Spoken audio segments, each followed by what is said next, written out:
Sa bawat kanto, may kwento. sa bawat itim, May alaala. handa ka na ba? Tara, ito ang lungsod ng lasa at pamana.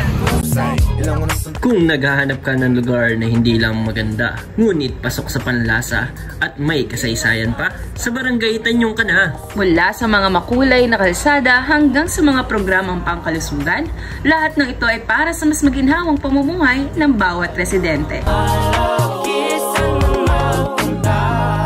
Magtungo naman tayo sa Sihuko Ancestral House. Ito ay isang mahalagang bahagi ng kasaysayan ng Malabon sa Tanyong. Ito ay may malalim na ugat sa kasaysayan. Ang Sihuko Ancestral House ay isang paalala ng pagmamahal at pag-alaga sa mga pinagmulan ng Malabon. Di ba kayo mapipigyan ka? Ito, perfect na kapilyan barkada. Ito, ang Iam's Food House. Alam mo ba na sa Iam's Food House, matitikman mo ang ilan sa mga paboritong Filipino dishes. Ito ang binabalik-balikan sa Iam's Food House. Pansit, sisig at buttered chicken. Kaya siguradong matatakam ka sa bawat kagat. Cravings, nasa affordable prices. Dito ka na sa desierto. Noong Kaknyo, Pansit Malabon, ang Rufina Patis, halo-halo ng Nelias, Betsy ng 60s. Ibenta ka ba dyan? Oo, ito.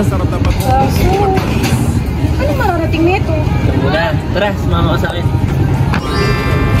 Hindi. Ito na.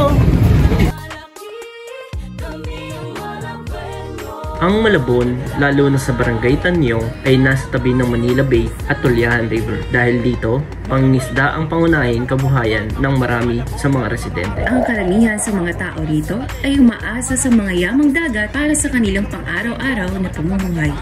Bayang mayaman sa panlasa na hinulog ng Malabon At pinagyaman ng tradisyon